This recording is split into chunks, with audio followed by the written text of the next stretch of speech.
mereka tidak mengikuti perkataan Yesus, tapi mereka mengikuti orang yang kerasukan menyembah Yesus. Ini kan coba. Mana ambil mereka ini? Padahal orang yang kerasukan itu ketika Yesus sembuhkan itu, dia tidak menyembah Yesus lagi.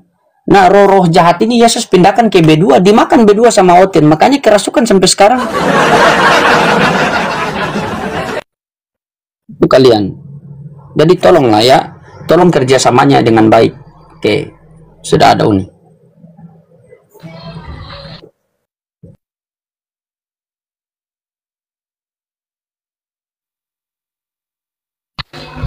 Ya, minta maaf saya harus ganti akun teman-teman, karena akun ini akun yang sering sekali di-ban. Sepertinya sudah memang diklasifikasikan sebagai akun yang akan diincar sama TikTok lah. Oke, kita lanjut nih. Saya sudah janjikan, kami umat Islam ini tidak boleh bicara tanpa pembukti. Kami harus pembuktian. Nah, ketika saya katakan dari secara tekstual saja, Matius 7:21 sampai Matius pasal 7:15 sampai 20, Matius pasal 24 dari 24 sampai 30, 40, Matius pasal 23 dari ayat ke-15 sampai seterusnya, Yohanes pasal ke-8 nomor 37 sampai 40. Ayat-ayat itu semuanya rata-rata perkataan Yesus, di mana Yesus menjelaskan tentang ciri-ciri nabi palsu. Dan di semua ayat itu dijelaskan bahwa ciri-ciri nabi palsu dan penyesat itu Farisi, ahli Taurat, serigala berbulu domba, dan membatalkan ajaran Yesus lah, karena dia antikristus, bahkan dia mengingkari. Nah, pertanyaan saya, ayo kita jujur-jujuran deh. Saya minta tuh bukan orang cerdas sih. Kenapa? Karena kita tidak butuh kecerdasan dalam beriman, teman-teman. Makanya orang yang tidak cerdas, IQ-nya di bawah rata-rata, kalau dia punya hati nurani saja, kalau dia mau belajar pelan-pelan aja, dia tetap di tahap yang bisa di atas orang rata-rata loh. Karena kalau kita bicara cerdas, iblis itu cerdas. Bukan kecerdasan yang menjadikan patokan seseorang itu bisa beriman. Yang kita butuhkan orang jujur. Nah, jadi kalau kalian yang orang-orang Kristen Protestan ini yang betul-betul jujur ya, bisa jujur loh ya. Kita bicaranya jujur ya, bukan bicara pintar. Dan diskusi dan debat itu kalau bisa jangan pikirkan menang kalah lah. Kalau mau menang-menangan yaudah kalian menang aja lah. Bilanglah saya kalah. Saya lebih rela dikatakan kalah daripada saya dikatakan menang tapi saya menyampaikan ketidakjujuran. Ya, saya butuh teman-teman jujur. Silakan teman-teman Kristen yang mau membantah saya, silakan tunjukkan kalau saya salah. Ya, kalau saya salah tunjukkan. Tapi kalau saya tidak bisa dibantah dan kalian tidak bisa menunjukkan kebenaran, kalian tidak berhak mengatakan saya salah. Mungkin itu dulu, silakan lanjut dulu Bang Loding. Sebelum saya tambahkan secara faktual pembuktian bahwa umat Kristen adalah antikristus. Ya boleh, silakan yang teman-teman yang Kristen di bawah yang merasa diri memiliki kitab suci, silakan naik. Ya boleh, silakan yang Kristen, pasien-pasien selanjutnya kita kedatangan guru yang luar biasa ini, silakan.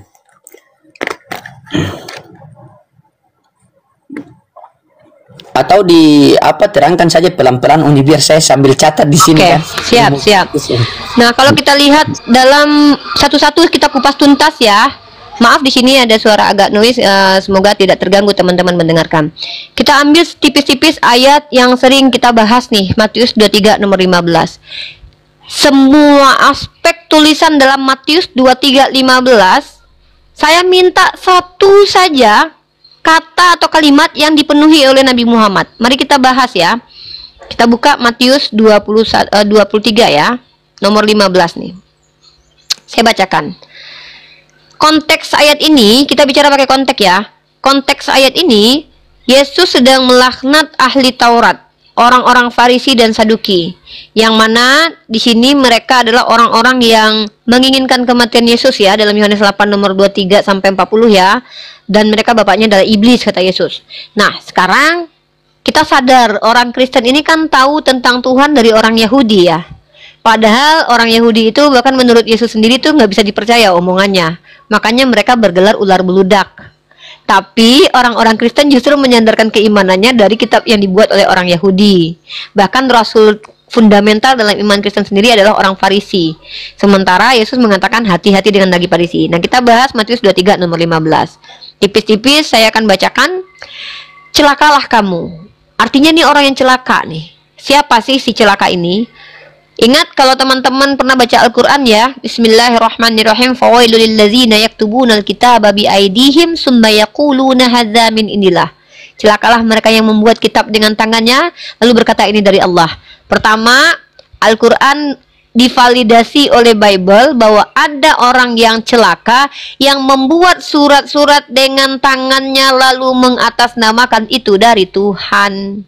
Nah, cari tahu siapa nama orang itu. Inisialnya Paulus ya. Nah, Matius pasal 23 nomor 15. Celakalah kamu, hai ahli-ahli Taurat. Ciri-cirinya yang pertama adalah ahli Taurat. Nabi Muhammad ahli Taurat bukan? Enggak. Ahli Taurat. Paulus ahli Taurat? Yes, Paulus ahli Taurat. Dan orang-orang Farisi. Paulus orang Farisi atau Nabi Muhammad? Paulus. Hai kamu orang-orang munafik. Orang Farisi, Yesus katakan sebagai ragi Farisi. Ragi itu artinya apa? Teman-teman kalau pernah bikin roti atau bikin kue, teman-teman itu butuh ragi. Apa ragi itu? Apa esensi ragi? Kalau kita tambahkan tepung adonan kita dengan ragi, roti itu akan mengembang. Sebenarnya dia kempes, dia kecil tapi terlihat besar. Dia terlihat hebat tapi nothing dia tuh. Filosofi ragi kalau teman-teman bisa belajar ya. Nah kemudian hati-hati ya dengan ragi Farisi. Dia orang munafik. Dia terlihat benar teman-teman, padahal dia adalah si munafik itu. Sebab kamu mengarungi lautan dan menjelajah daratan. Kamu, Yesus berkata, kamu ya penyesat, kamu ya celaka, kamu yang pergi. Pertanyaannya Nabi Muhammad pernah kemana? Mengarungi lautan dan menyeberangi daratan untuk mengajarkan Al-Quran. Ya, itu. Lalu kemudian, kamu untuk mentobatkan satu orang saja menjadi pengikutmu dan menjadi pengikut agamamu, dan sesudah ia bertobat, kamu menjadikan dia orang neraka yang 2 kali lebih jahat daripada kamu. Mari kita bedah ini. Pertama, orang ini menyeberangi lautan dan orang ini menjelajah daratan. Siapa dia selain Paulus? Paulus orangnya. Dia mengaku rasul untuk di luar Israel. Dia mengaku dipilih untuk menginjili orang di luar Israel. Sementara Petrus, murid-murid Yesus, dikatakan rasul untuk orang bersunat. Paulus sendiri mengatakan begitu. Lanjut. Kata kitab sucinya teman-teman kita Kristen, orang ini bawa agama baru. Dan dalam Bible sendiri, Kristen itu bukan diajarkan Yesus, tapi hadir di Antioquia di tangan Paulus. Lalu orang ini mentaubatkan orang lain dan pengikutnya lebih jahat daripada dia. Apa kejahatan Paulus? Kalau seandainya ini Nabi benar, otomatis ada kejahatannya. Pertanyaan, Nabi Muhammad pernah jahat nggak? Nggak pernah. Maka apa yang mau diikuti orang itu nggak ada. Maksudnya kalau misalnya Nabi Muhammad pernah jahat, maka otomatis orang yang mengikuti Nabi Muhammad lebih jahat dong dari Nabi Muhammad. Nabi Muhammad nggak pernah jahat. Paulus pernah jahat nggak? Pernah. Apa kejahatan Paulus? Dia menyesah murid Yesus dan menghabisi nyawa orang. Mari kita bahas nih. Ketika orang-orang Katolik, orang Protestan mengaku dulu mereka mengatakan bahwa Paulus adalah Rasul, kalian tahu di Roma Vatikan apa yang terjadi sepanjang sejarah. Sebutkan satu agama yang pernah menghabisi jutaan nyawa menggunakan nama Tuhan dan dia adalah pengikut orang Farisi, kecuali agama Kristen. Sebutkan satu agama selain agama Kristen. Tidak ada, saudaraku. Kalian silahkan buka sejarah. Pertama sekali Kristen di tangan Konstantin, abad ketiga. Kalian tahu apa yang digunakan Konstantin? Salib. Konstantin hendak menyerang Italia. Dia katakan dia melihat salib di atas langit dan dia katakan bahwa dia berperang atas nama Tuhan. Konstantin, orang pertama sekali yang menjadikan Kristen sebagai agama di negaranya. Apakah itu tidak menghabisi nyawa orang, menyesah nyawa orang seperti yang dilakukan Paulus? Yes. Kemudian, tidak lama setelah itu, di abad-abad setelahnya, mulai terjadi kejahatan-kejahatan kemanusiaan. Hipatia, Galileo, yang disebut dengan peristiwa apa? Inkuisisi. Sama persis seperti Paulus kelakuannya. Orang Katolik zaman dulu ya, bukan orang Katolik yang sekarang nih. Orang Katolik zaman dulu. Ya, kuasai Roh Kudusnya, Bang. Ya, Roh Kudusnya diikat dulu. Kalau Roh Kudusnya tidak mampu mempengaruhi, ya udah saya diam, lanjut abang yang ngomong. Apa? Kenapa? Kenapa laki-laki Kristen kalau depan saya jadi perempuan? Kenapa begitu? Laki-laki Kristen kalau bertemu dengan saya jadi perempuan gitu. Oh, apa kamu mau coba? Kantor saya mampu nggak kentut kamu?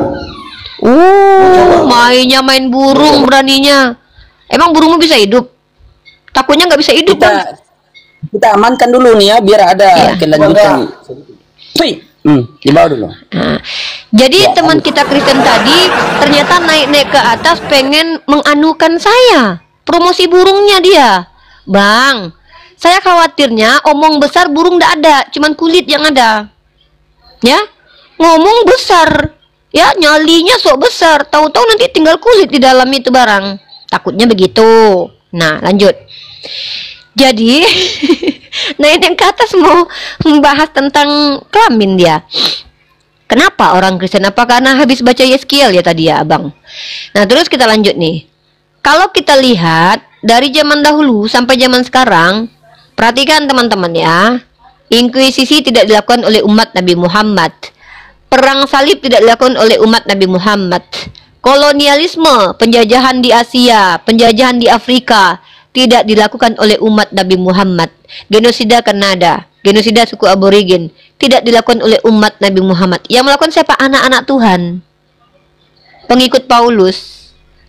Makanya saya katakan, di antara semua dalil dalam kitab kalian itu, yang memenuhi nubuatan nabi palsu dan pengikutnya adalah orang-orang tersesat yang lebih jahat daripada penyesat itu, siapa? Kecuali Paulus dan agama Kristen. Mari kita bahas. Silakan. Baik-baik saja, nggak usah ajak-ajak bahas kelamin ya.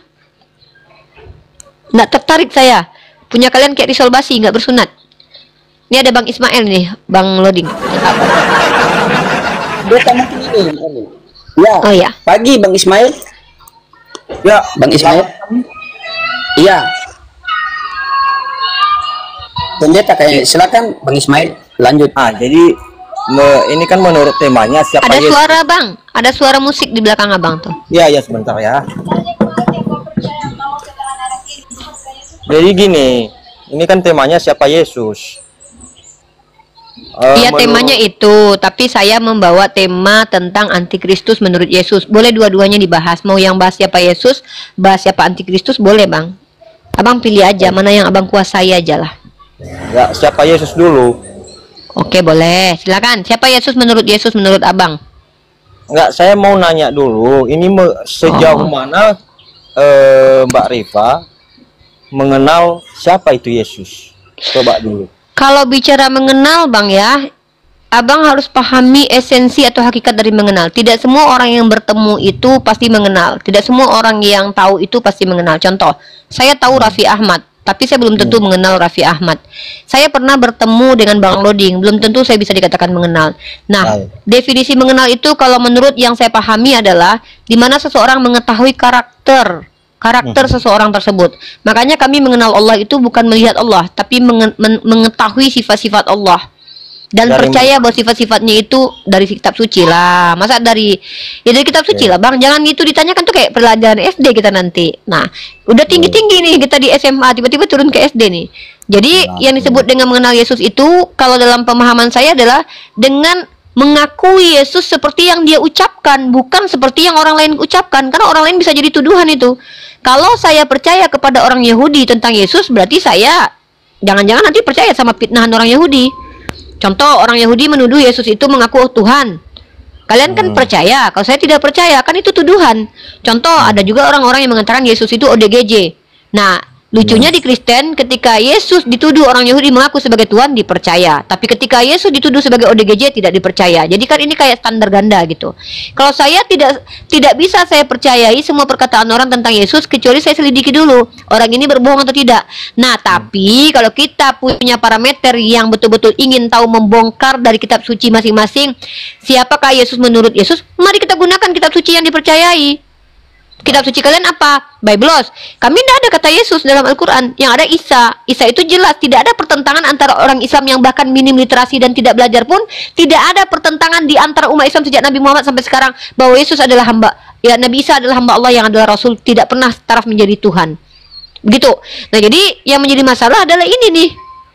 Yesus menurut orang Kristen berbeda dengan Yesus menurut Yesus. Baik. Gitu. Udah. Itu masalah. Oke. Jadi kata Mbak Rifa tadi, kita mengenal seseorang secara nyata dan secara bisa kita bilang adalah sejarah ya. Ya, seseorang ya. Seseorang nih. Kalau orang ini kan masuk sejarah nih. Kalau Tuhan tidak bisa masuk sejarah karena Tuhan itu transenden. Oke, lanjut. Nanti kita bahas orang nih. Ya udah kita bahas orang berarti. Ya udah, ayo kita bahas orang. Menurut Mbak Rifa, benar nggak Yesus itu ada? Manusia Yesus itu Bukan ada? menurut saya, Bang. Jangan dinggirin Nggak, saya menurut saya karena pemahaman saya Mbak Arifah mengetahui dulu. ya makanya kan saya jawab nih. Saya itu Ya. orang Islam itu yang benar-benar tahu akan keilmuan, dia tidak akan berani bicara menurut saya loh, Bang. Itu umat Islam loh, Bang.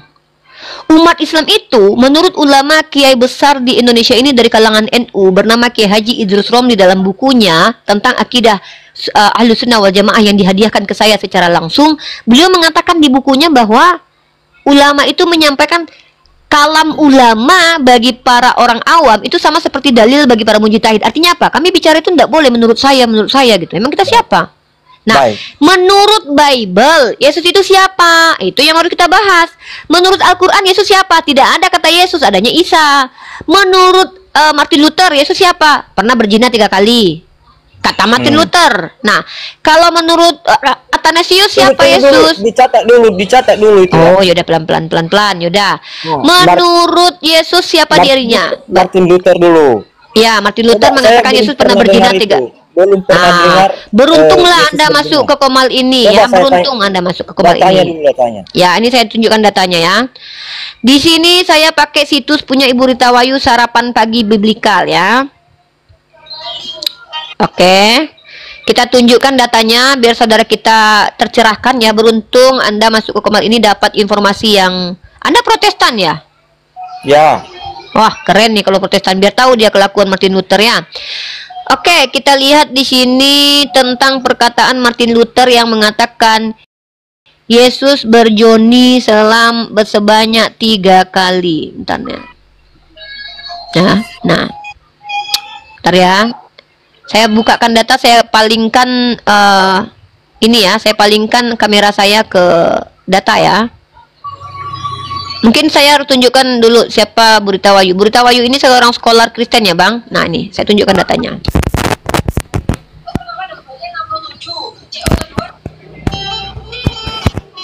Di mute dulu musiknya, Bang. Ya.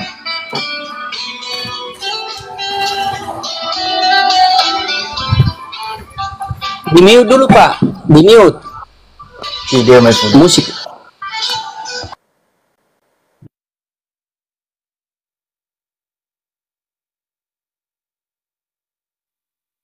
Uni tidak ada suara Uni. Oh, sorry. Tes tuh. Ada suara Oke, saya? mantap. Nah, Ada, maaf ada. tadi kecabut ini ya. Ini situs Sarapan Pagi Biblikal. Dulu para apologet Kristen sering sekali menggunakan situs ini untuk menjawab pertanyaan dari umat Islam. Ini penulisnya Ibu Rita Wahyu nih. Dia seorang scholar Kristen pengajar bahasa Ibrani, ya. Nah, kemudian di sini dia membenarkan bahwa Martin Luther itu pernah mengatakan Yesus berzina 3 kali. Ini dia. Yang lebih parah lagi, Martin Luther juga menegasikan image Yesus yang suci ini bisa ditemukan dalam Table Talk-nya Luther 18 yang autentisitasnya tidak pernah diragukan meskipun bagian-bagian tertentu mempermalukan.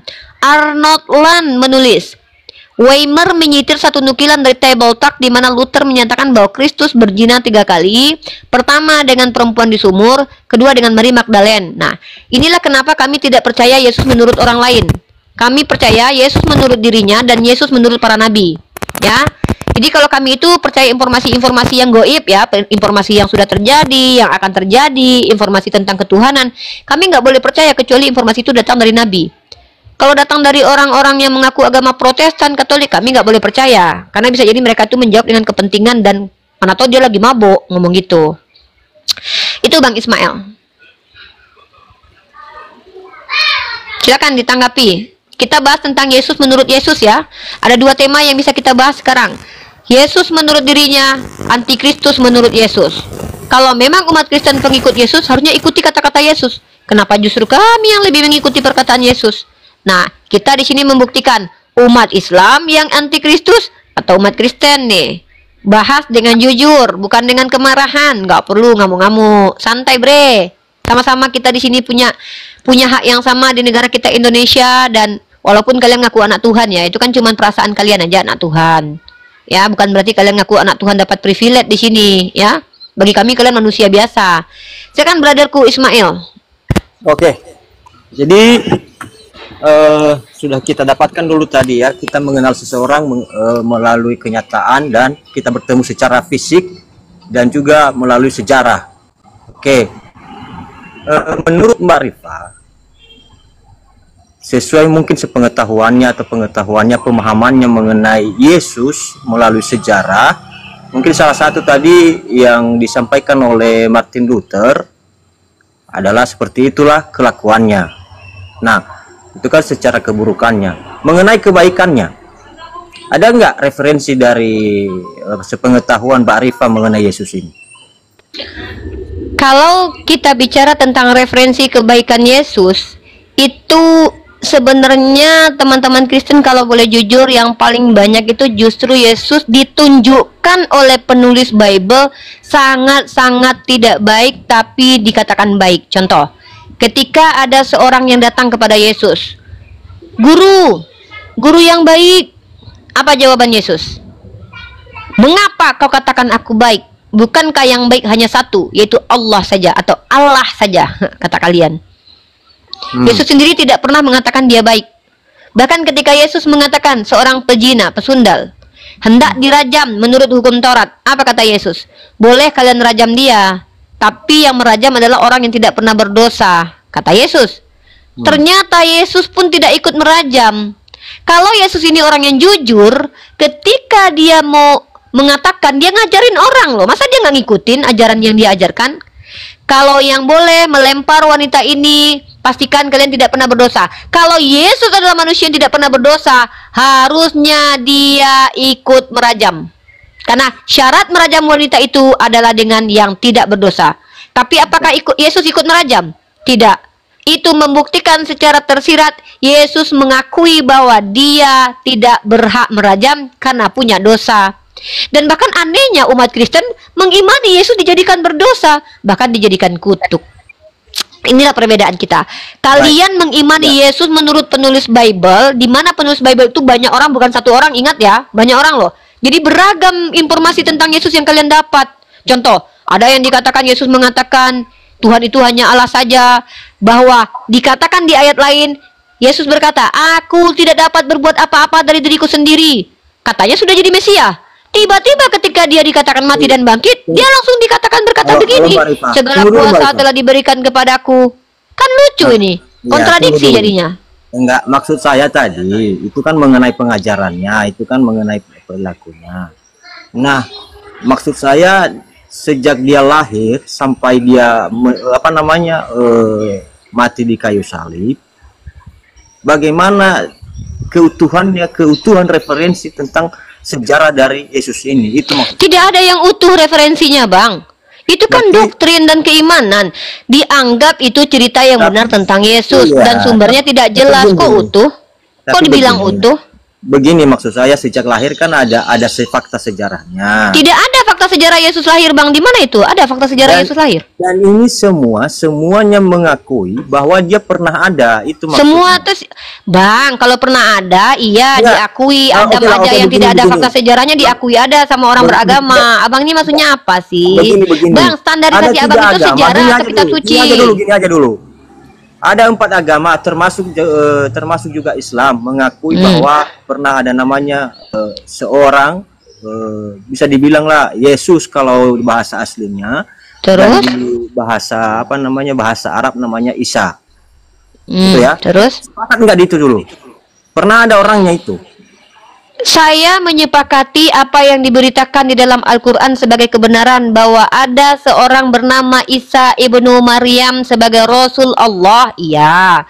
Dan saya juga menerima informasi dari orang-orang fasik. Siapa orang-orang fasik? Orang Kristen dan orang Yahudi yang tidak menyembah kepada Allah. Mereka Yahudi mengatakan bahwa ada dulu namanya anak hasil perjinahan bernama Yeshua Hamasiah, udah mereka rajam sampai meninggoy gara-gara mengaku-ngaku sebagai Tuhan. Dan ternyata dari Beelzebul, kata orang Yahudi. Kata orang Kristen yang mengaku sekaligus anak Tuhan, walaupun mereka sebenarnya anak manusia tapi ngaku-ngaku anak Tuhan, kami percaya ada yang namanya Yesus pernah disalibkan. sepertinya ini orang Yahudi sepakat. dapat Ya info udah, dari kunci mana? dulu jawabannya, kunci dulu jawabannya. Bang, abang diskusi itu bukan lagi, saya lagi nggak tes CPNS loh bang. Kita tuh diskusi loh. Bukan. Tidak ada yang berhak. Pikiran saya itu merdeka. Jangan dulu Loh, kita. saya nggak kabur kemana-mana. Kita membahas Yesus dulu. Kita kan harus mengenal Memang Yesus. kita lagi bahas Yesus. Loh, Anda mengenal ini. Tunggu. Anda memberikan parameter kepada saya yang saya pastikan Anda tidak memenuhi parameter itu. Anda bilang kita diskusi sama Yesus, kita harus mengenal Yesus. Memangnya Anda sudah kenal Yesus? Kalau Kenapa saya yang diinterogasi? Oke, apa bukti Anda mengenal Yesus? Saya melalui Bible. Anda mengenal Yesus melalui Bible. Emang Yesus siapa menurut Yesus dalam Bible? Sudah jelas. Tadi Anda sudah mengatakannya. Sudah jelas di Bible. Ya apa?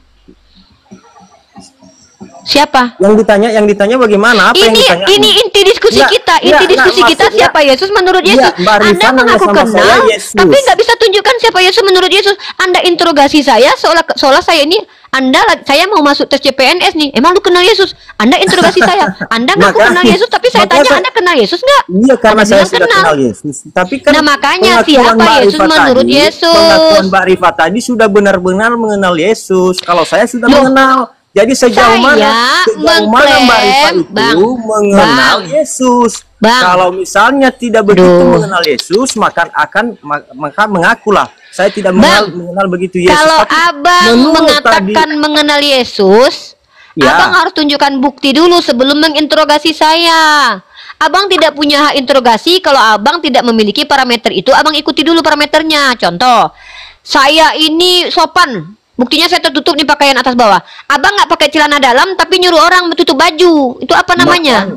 Yang saya tanya, kalau abang katakan tidak kenal Yesus, oke lah nggak apa-apa, tidak masalah. Justru saya mau tanya sama kalian, anggaplah saya tidak kenal Yesus. Saya mau tanya, siapa Yesus mengenal Yesus? Mengenal itu artinya mengetahui Yesus menurut yang dia katakan. Saya tahu itu. Ya makanya saya tanya tadi sama Mbak Rifa. Mbak Rifa itu mengenal Yesus melalui sejarah atau udah ketemu? Bang, saya tidak pernah ketemu Yesus. Saya tahu di kitab suci kalian.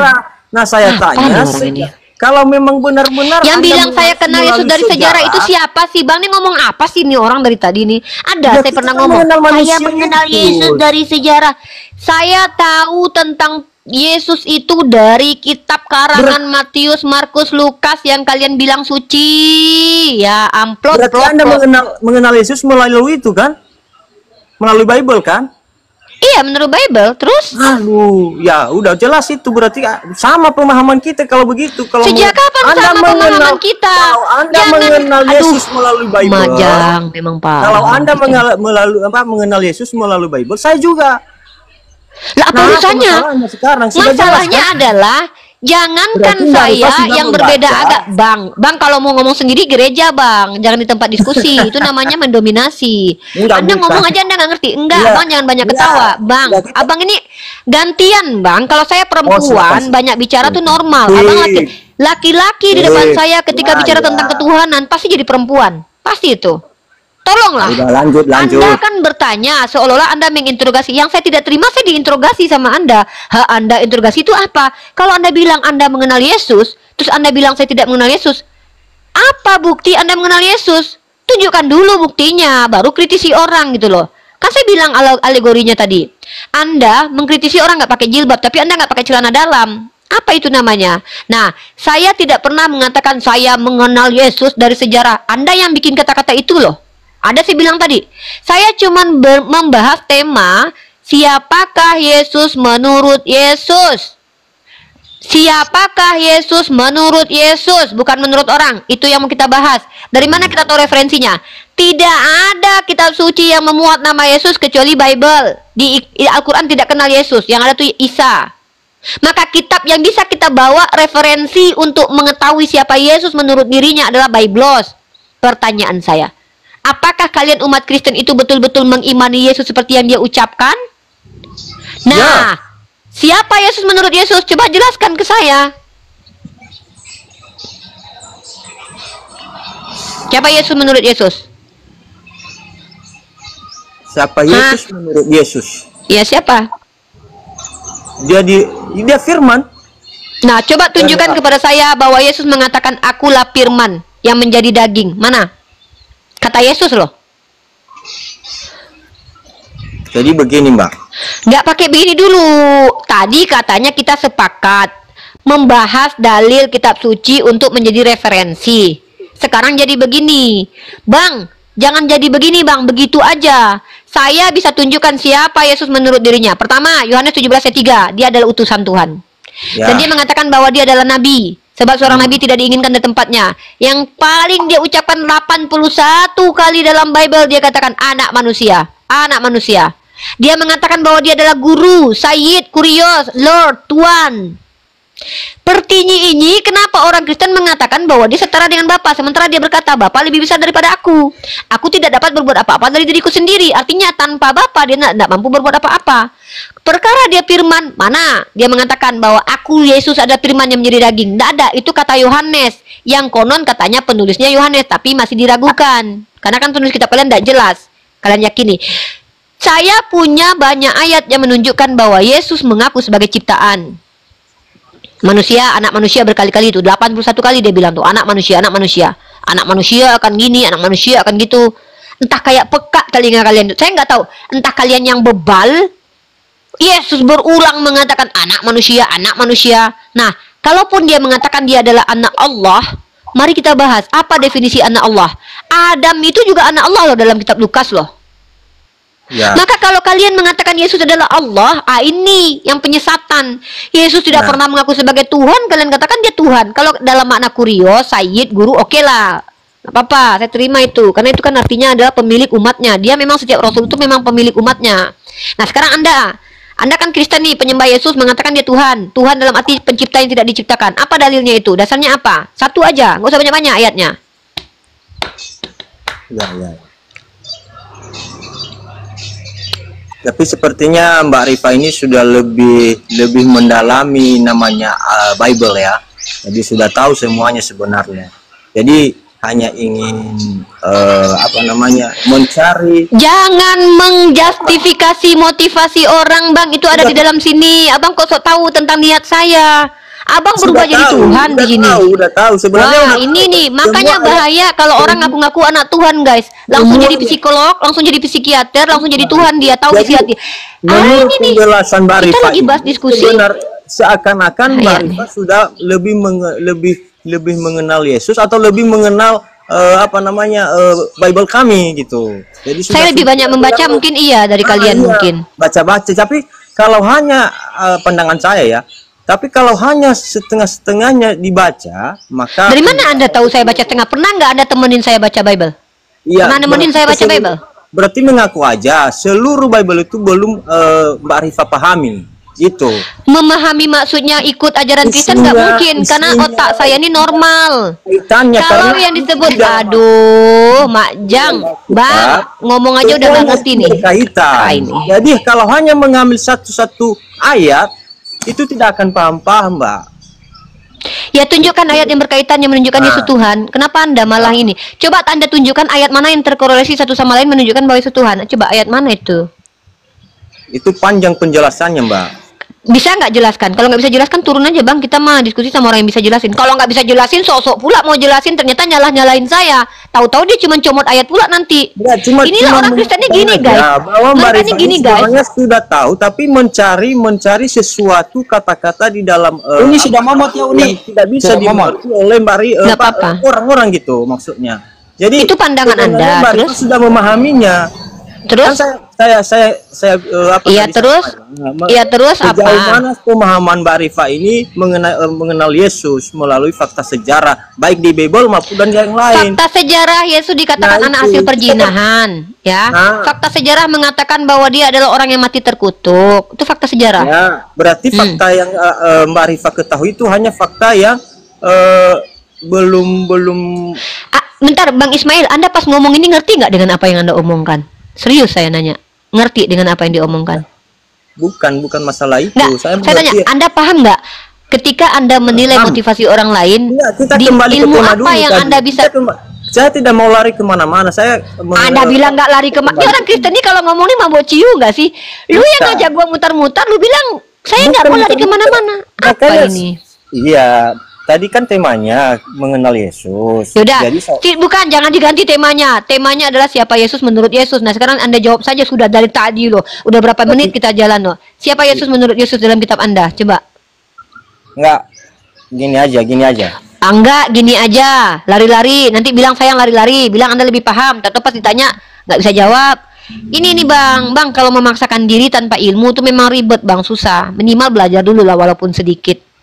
Nggak perlu Anda baca dari Kejadian sampai Wahyu, baca dulu lah 4 Injil sinoptik itu. Bukan saya yang harus baca, tapi Mbak Rifa dulu harus baca Bible. Saya bisa tunjukkan siapa Yesus menurut Yesus nih. Dari Taurat ya? dan Injil, karena di dalam Islam juga disuruh Islam itu Muslim itu untuk mempercayai Taurat dan Injil. Oh betul, kami percaya Taurat dan Injil bahwa Iya, itu adalah wahyu kepada. Sekarang mana Tauratnya? Injilnya nggak ada lah, nabinya aja udah nggak ada.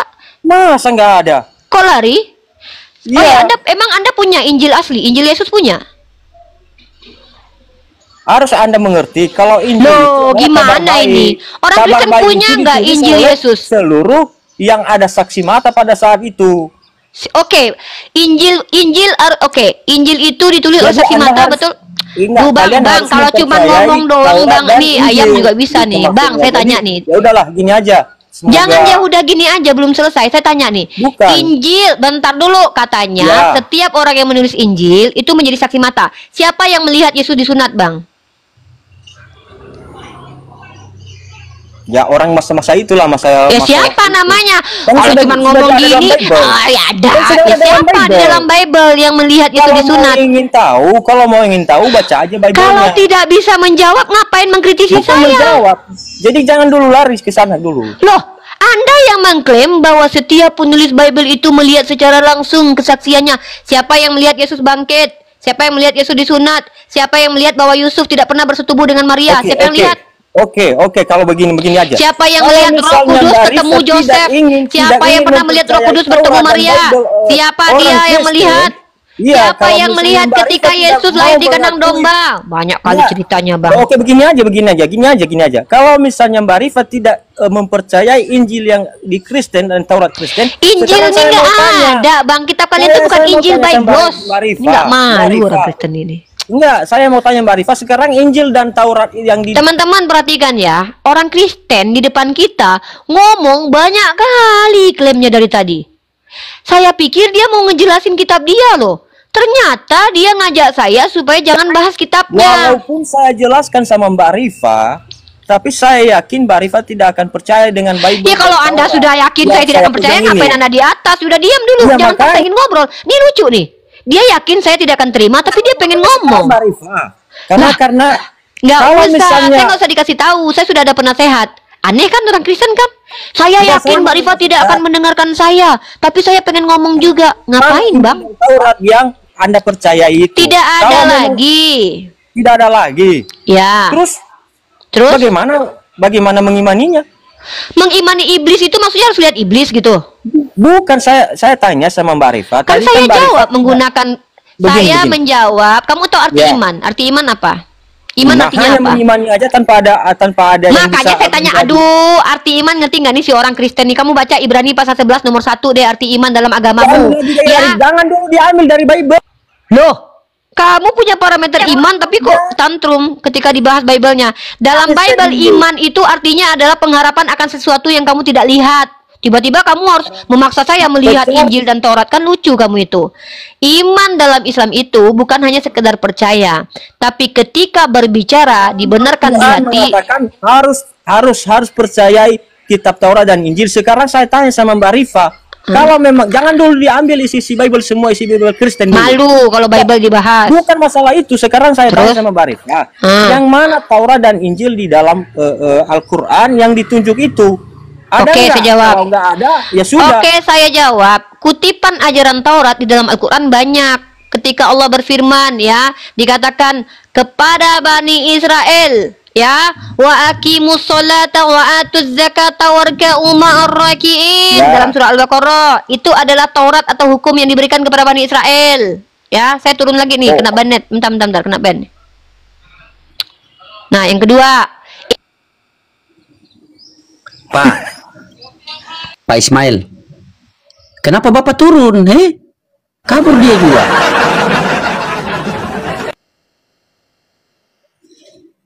itu Kristen, teman-teman. Kalian lihat kan, kalau sudah tidak bisa, begini, begitu, begini, begitu, begini, begitu.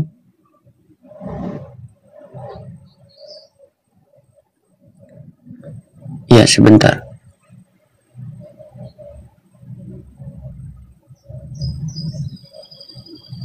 Mana Uni tadi?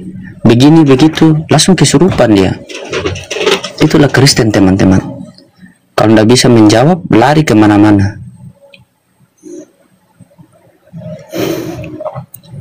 Mana Uni?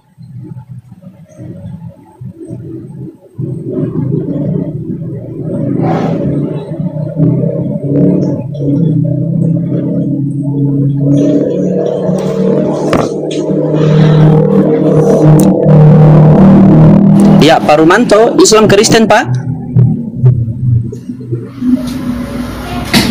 Pak Rumanto? Oh, dinaikkan aku. Jangan dinaikkan dong. Bapak yang minta naik, Bapak bilang dinaikkan.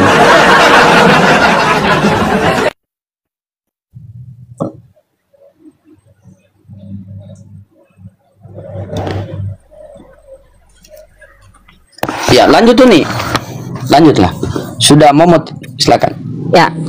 Jadi saudara kita yang Kristen tadi, saya khawatir setiap apa yang dia bicarakan dia nggak ngerti. Sejak kapan mengimani itu harus memegang? Kamu beriman kepada Roh Kudus. Emang kamu tahu Roh Kudus mana? Pernah kamu pegang-pegang Roh Kudus? Kamu beriman kepada Yesus. Emang kau pernah ketemu sama Yesus? Kalian tuh punya standar tuh apa gitu loh. Ibarat kata tuh kayak kalian tuh suruh Riva, pakai jilbabmu, rambutmu kelihatan sebiji tuh, tapi kau nggak punya celana dalam. Kayak gitu, nggak malu kalian. Nah, di dalam Islam itu beriman kepada Taurat, Zabur, dan Injil, maksudnya percaya bahwa kitab Taurat, Zabur, dan Injil itu adalah kitab suci wahyu Tuhan kepada para nabi terdahulu, dan Al-Quran datang membenarkan. Musaddiqul lima baina yadayhi wa anzala Taurata wal Injil, kata Allah. Tidak ada di dalam Al-Quran itu kalian bacalah Injil dan Taurat jadikan sebagai panduan berkeyakinan. Tidak ada. Karena Taurat itu adalah wahyu Allah kepada Nabi Musa, Injil kepada Nabi Isa Al-Masih Putra Maryam. Untuk siapa wahyu itu diturunkan? Untuk kaumnya Bani Israel. Saya bukan Bani Israel. Saya Bani Minang, orang Sumatera Barat. Jangan-jangan nenek moyangku Maria Magdalena, nggak tahu aku. Si Maria anak si Lena, nggak tahu aku ya. Nggak ada kaitannya aku sama Bani Israel. Ya, aku bukan dari suku Benyamin, Lewi ataupun Yehuda. Ngapain aku pegang Taurat? Kecuali aku Bani Israel. Itu pun setelah Bani Israel sejak kedatangan Nabi Isa, itu dia harus ikut kata Nabi Isa, bukan lagi mengikuti hukum Musa. Apa itu? Ayat-ayat yang sudah dinasakh mansukh oleh Nabi Isa harus ikuti. Setelah Nabi Isa tidak ada lagi di muka bumi, diutus Nabi terakhir. Mau Yahudi kek, mau pengikut Musa, bahkan Musa dan Nabi Isa pun, Nabi Isa, Nabi Musa, andai dihadirkan oleh Allah di zaman ini, akan ikuti hukumnya Nabi Muhammad. Tahu kalian itu? Nggak paham kalian kayak gitu, terlalu tinggi. Terlalu tinggi ilmu itu. Nggak ngerti kalian. Karena kalian tuh beriman itu artinya dijadikan sebagai panduan berkeyakinan. Giliran dibaca Ibrani pasal 11 nomor 1 tentang iman, jangan baca ayat saya, malu saya. Karena di situ tertulis pengharapan akan segala sesuatu yang tidak terlihat. Nah, mencret kan? Kebalik kan? Tuh. Jangan kok punya parameter sendiri. Dia yang tentukan, kita yang harus ikut. Tuhan kalian. Yang gitulah. Jangan kayak gitu. Ya. Ayo, silakan naik ke atas. Apa definisi iman? Kalian ngerti nggak? Mana Tauratnya Musa? Ngapain kau tanya sama kami Taurat? Kitab kami Al-Quran kok. Katanya kau percaya Taurat. Percaya kalau Taurat itu dari Allah untuk Nabi Musa sama kaumnya. Terus? Mana Tauratnya? Taurat itu punya Nabi Musa. Ngeyel. Percuma diskusi sama orang kayak kalian itu. Dikasih tahu nggak paham. Nah, makanya yang lucu itu kalian. Taurat dalam kitab Yeremia pasal 31 nomor 31 dikatakan bahwa hukum perjanjian baru yang ditanamkan di hati orang Israel itu adalah perjanjian baru, namanya apa? Torah. Tiba-tiba kalian pengikut Paulus yang membatalkan kitab Torah. Sehat nggak kalian tuh? Nggak sehat, saudaraku. Makanya aku bilang, diskusi sama saya itu ndak perlu pinter, jujur.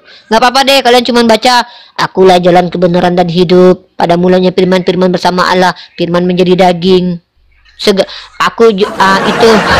apa? Ayat-ayat kesukaan orang Kristen kan gitu kan. Pokoknya cuma 3 aja, ya. Segala Efesus 2:15, Yesus telah mati dan bangkit. Kok Efesus pula? Yesus telah mati dan bangkit. Ada tertulis itu aja. Pertanyaan saya adalah, kalian tahu tidak Yesus menurut Yesus itu siapa? Itu loh. Kalau Yesus menurut orang Yahudi, banyak informasi yang negatif yang bisa kita temukan. Dikatakan anak hasil perjinahan antara Patera dengan Maria. Dikatakan terkutuk kayak malin kundang. Dikatakan dari Beelzebul. Kalian percaya kali sama omongan orang Wahyudi. Orang Wahyudi itu yang bikin Tuhan kalian meninggal. Kami mana percaya sama kata-kata Wahyudi. Bahkan Nabi kami mengajarkan apa? Untuk tidak menghina juga perkataan Wahyudi itu. Jika ada kabar kepadamu dari orang fasik, wala tusaddiq wala tukadzab, jangan benarkan, jangan didustakan. Selidiki. Makanya ada ulama-ulama kami, para ahli tafsir kami, para mufassir kami, kadang dalam kitab tafsir mereka memasukkan sumber-sumber Israeliat, tapi dikomentari kemudian, ini sumber Israeliat, tahu kita kedudukannya. Begitu. Nah, naik ke atas, bagus-bagus. Mau bahas 2 tema nih. Siapa Yesus menurut Yesus, siapa antikristus menurut Yesus. Gitu caranya. Naik. Halo. Oke, siap. Kita sambut dulu. Ya. Krista, Islam Karesteng. Krista, Islam. Krista, Islam. kau Islam tadi kau tapping di bawah bilang bertemu Yesus. Bagaimana juga kau ini? Nah, ini pernah. Dengar dulu. Aku ini pernah mati. Siapa? Mute dulu. dulu. Bentar, mute dulu. Wasono, Islam Kristen. Wasono.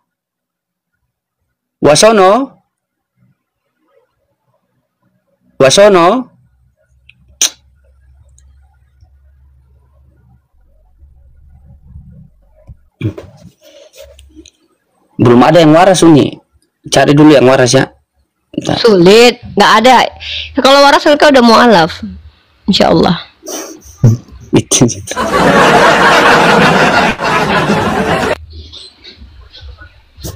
Ya boleh, silakan Kristen yang di bawah yang mau naik silakan tapping 3 dulu.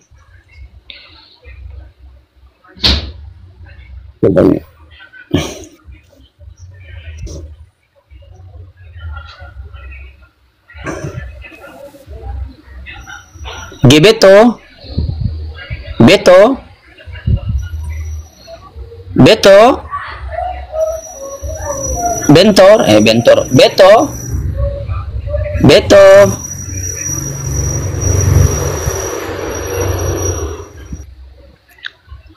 lanjut dulu, tidak ada orang Ya.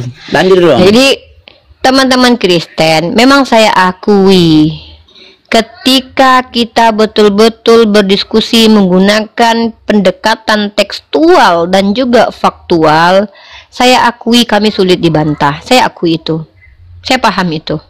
Itu kenapa dari zaman dahulu sampai sekarang para pendebat dari kalangan Islam itu akan selalu dipersekusi. Syekh Ahmed Dedat dicerca, diserang, Dr. Zakir Naik dan Pak Donditan, Bang Zuma akan diserang pribadinya. Kenapa? Ini justru menunjukkan bahwa umat Islam itu benar, saudaraku. Bagaimana mungkin kalian yang mengaku anak Tuhan, dan kalian tahu tidak, kelakuan anak Tuhan dari masa ke masa itu kelakuannya banyak kali korbannya. Tapi yang dilakukan apa? Distigmakanlah bahwa Islam yang seperti itu. Ketika kalian Kalista racun, ngoceh tapi nggak tahu apa-apa, ya naiklah ke sini. Ayo, oke lah, gini aja deh. Saya akui lah saya nggak tahu apa-apa. Kamu ajarkan saya ya. Gimana kalau saya belajar sama kamu Kalista? Oke, nah silakan. Silakan Kalista. Saya pengen kamu ngajarin saya. Coba sebutkan definisi agama, iman, Islam, Kristen, Katolik. Coba jelaskan ke saya. Nggak usah jauh-jauh dulu kita belajar ya. Kita belajar etimologi aja. Yuk. Kita turun ke PAUD dulu nih. Saya suka belajar orangnya teman-teman. Saya suka belajar dengan orang-orang yang mengaku berilmu tuh. Bukan untuk menghina mereka, tidak. Ingin belajar. Ayo, Nek Kalista. Kalau cuma ngaku-ngaku doang mah, saya juga bisa ngaku jadi istri Tuhan nanti. Kalau saya bilang nanti tadi malam saya pernah tidur bareng sama Tuhannya orang lain, bisa nggak? Bisa aja. Saya bilang, tadi malam saya telah ditiduri sama Tuhannya orang lain. Siapa saksinya? Orang yang mengikuti saya melihat suaranya tapi tidak mendengar.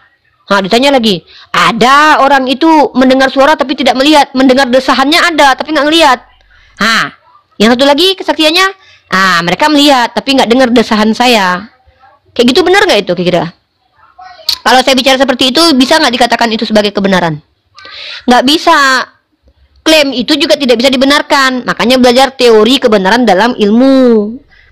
Ya, bagaimana caranya kita memahami kebenaran itu? Kebenaran itu ada yang namanya aksioma. Apa aksioma itu? Kebenaran yang tidak perlu dibuktikan karena memang sudah benar. Contohnya apa? Tidak perlu lagi kita membuktikan bahwa 1 ditambah 1 sama dengan 2. 2 ditambah 1 bukanlah Tritunggal. Tidak ada istilah di ilmu manapun, ilmu eksak. Ini ilmu pasti ya. 1 tambah 1 tambah 1 sama dengan Tritunggal itu tidak ada. Ilmu aksioma. Bahwa yang namanya manusia tidak memiliki sifat ketuhanan. Aksioma itu. Nggak perlu dibuktikan itu. Karena itu secara esensi. Tapi kalau kalian bilang, saya bertemu Tuhan, kamu itu tidak ngerti apa-apa, saya lebih mengerti dari kamu. Itu bukan aksioma. Itu namanya